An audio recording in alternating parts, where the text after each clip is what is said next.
MD কি হোসেন যেন? আপনারা শুধু কুরআনকে বিশ্বাস করেন কিন্তু কোনো হাদিস বিশ্বাস করেন না। তাহলে সালাত, যাকাত, হজ, ইসলামের গুরুত্বপূর্ণ আমল কিভাবে করবে? এছাড়াও আমাদের জীবনের আরো অনেক বিষয় আছে যেগুলোর জন্য হাদিস মানতে হবে।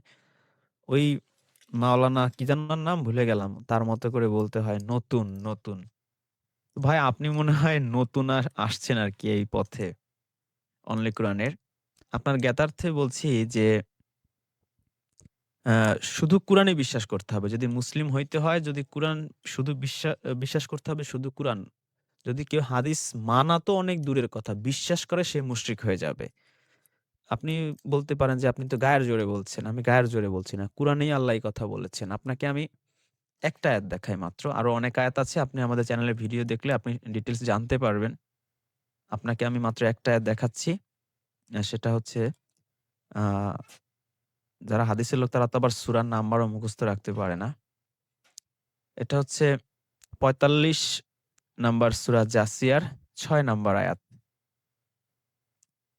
আল্লাহ বলেছেন, "তিলকা আয়াতুল্লাহি নাতলুহা আলাইকা বিল হাক্কি।" এগুলো আল্লাহর আয়াত। আমি তা যথাযথভাবেই তোমার কাছে তেলাওয়াত করছি। ফাবি আইয়ি হাদিসিন এখানে দেখেন হাদিস শব্দটা আছে। ফাবি আইয়ি এখানে ওই চালাকি করে ওই হুজুররা এই অনুবাদ করে ফেলছে দেখে সবখানে অনুবাদ করে না।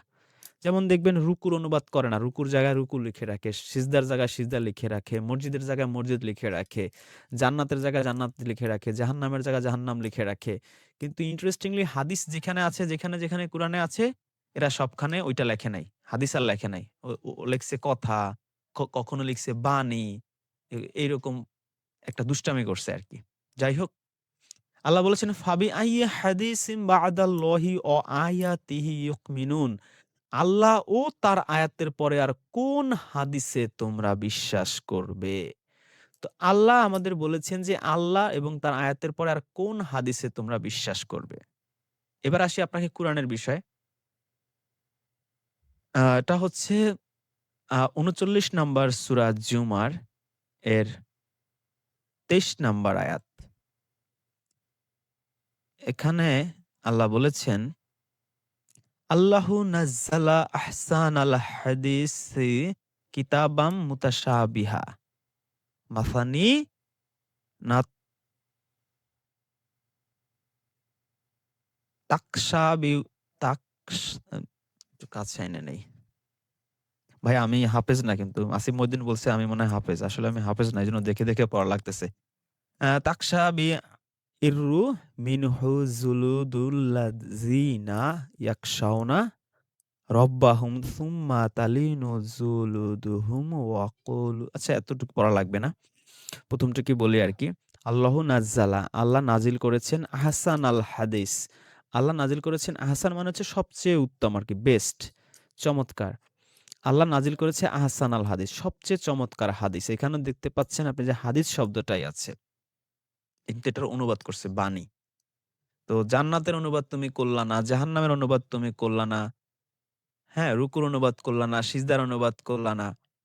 তাহলে এখানে কেন অনুবাদ করলা? তো আল্লাহর যে আহসানাল হাদিস নাজিল করেছে সেই আহসানাল হাদিসটা পাবো কোথায় আমি? আল্লাহ নিজেই তার তাফসির করে দিচ্ছেন যে কিতাবান, সে কিতাবের মধ্যে পাবা। কেমন কিতাব? মুতাশাবিহা সেটা হচ্ছে সুসামঞ্জস্যপূর্ণ কিতাব। আর কি? মাসানি যেটা পুনরাবৃত্ত মানে বারবার পঠিত হয়। আর কি? তাকশাইরু মানে রোমাঞ্চিত হয় মিনহু তা থেকে জুলুদু মানে দেহ আল্লাযিনা তাদের যারা ইয়াকশাওনা হচ্ছে যারা ভয় করে রব্বাহুম তাদের রবকে সুম্মা এরপর তালিনু নরম হয় খুলুদুহুম তাদের দেহ। আবার ব্র্যাকেটে লিখেছে সারা দেহ। আর কি? অকুলুবুহুম তাদের মনগুলো ইলাইয়া প্রতি যিকরি স্মরণে আল্লাহর স্মরণে। তো আল্লাহ বলছেন, আল্লাহ নাজিল করেছেন আহসান আল হাদিস সাদৃশ্যপূর্ণ একটি কিতাব। অনুবাদকারীরা ব্র্যাকেটে লিখেছে আল কুরআন। যা বারবার আবৃত্তি করা হয়। যারা তাদের রবকে ভয় করে তাদের গা এতে শিহরিত হয়। তারপর তাদের দেহ ও মন আল্লাহর স্মরণে বিনম্র হয়ে যায়। এটা আল্লাহর হিদায়েত। তিনি যাকে চান তাকে এর দ্বারা হিদায়াত করেন। তো আল্লাহ নাজিল করেছেন আহসানুল হাদিস সম্বলিত একটা কিতাব যেটা বারবার পাঠ করা হয়। এটা পড়লে দেহ মন রোমাঞ্চিত হয়, অন্তর প্রশান্ত হয়। আপনি নিজেই দেখলেন, আপনি দেখে নিয়েন। তাহলে আমি আহসানুল হাদিস রেখে অন্য হাদিস বুখারী, তিরমিজির দিকে কেন যাব ভাই? আমারে কি পাগলা কুত্তায় কামড়াইছে? আমার যাওয়ার কোনো দরকার নাই। আপনি কুরআন থেকে যদি কোনো রেফারেন্স আমাকে দিতে পারেন যে কুরআনে বলছে যে কুরআন বুঝবা না, এটা বুঝতে গেলে নবী মরে যাক। ২০০ বছর পরে বুখারী মিয়া উজবেকিস্তান থেকে ২,০০০ কিলোমিটার পথ পাড়ি দিয়ে ৬ লক্ষ হাদিস কালেক্ট করবে। তারপর নবীর রওজা মোবারকে বসে মোরাকাবা মুশাহাদা করে ৫,৯৩,হাজার জাল, জয়ীব, বানোয়াট মনে করে ফেলে দিবে আর ৭,০০০ প্লাস রাখবে। সেইগুলাও যদি না মানো তাইলে আর হেদায়েত পাবা না। এইরকম যদি কোনো আয়াত পান, আমি তাহলে সেগুলা মানবো। যেহেতু আমি পাইনি, আল্লাহ বলছে এইটাই হেদায়েত। আপনি আয়াতের শেষ অংশটা খেয়াল করেন। এটা আল্লাহর হেদায়েত। তিনি যাকে চান তাকে এর দ্বারা হেদায়েত করেন। সূরা বাকারার ১৮৫ আয়াত যদি আপনি পড়েন, সেখানেও দেখবেন আল্লাহ বলেছে যে রমজান মাস সমগ্র পৃথিবীর মানুষের হেদায়েতের জন্য এই মাসে আমি কুরআন নাজিল করেছি। আর কি? আর এতে হচ্ছে সত্য মিথ্যার পার্থক্যকারী ফুরকান। তাহলে সবার হিদায়াতের জন্য আল্লাহ নাজিল করছে কুরআন। আল্লাহ যদি কুরআন, বুখারী, তিরমিজি, নাসাই, দাউদ এই সাথে ৮-১০ টা কিতাব নাজিল করত, তাহলে আমি ৮-১০ টা কিতাব মানতাম। সমস্যা কি? এবার আপনার প্রশ্নের সেকেন্ড পার্টে আসি। আপনি বলছেন সালাত, জাকাত, হজ এগুলো কিভাবে করব? আপনার জানা নাই মেবি যে কুরআনে কতবার সালাতের কথা আছে, কতবার জাকাতের কথা আছে, কতবার হজের কথা আছে এবং সুন্দরভাবেই আল্লাহ বুঝায় বলে দিছে। আপনি জীবনে এই যে আজকে যেমন ২ টো আয়াত আপনাকে দেখিয়েছি, এভাবে কখনো মন দিয়ে দেখেননি হয়তো। এজন্য আপনার চোখে পড়ে নাই। দেখবেন ইনশাআল্লাহ পাবেন। যদি না পান আপনি আমাদের চ্যানেলের ভিডিও দেখতে পারেন। আপনার কাছে তার বাধ্যবাধকতা নাই। মানে আপনি দেখবেন মানে নিরপেক্ষ মন নিয়ে। আপনার কাছে যদি মনে হয় মানে acceptable আপনি accept করবেন। আর যদি মনে হয় না ইহুদি খ্রিস্টানরা আমাদের হাজার কোটি টাকা দেয় আপনাদের ঈমানগুলো মানে নষ্ট করার জন্য, তাহলে আর দেখেন না। It's totally up to you.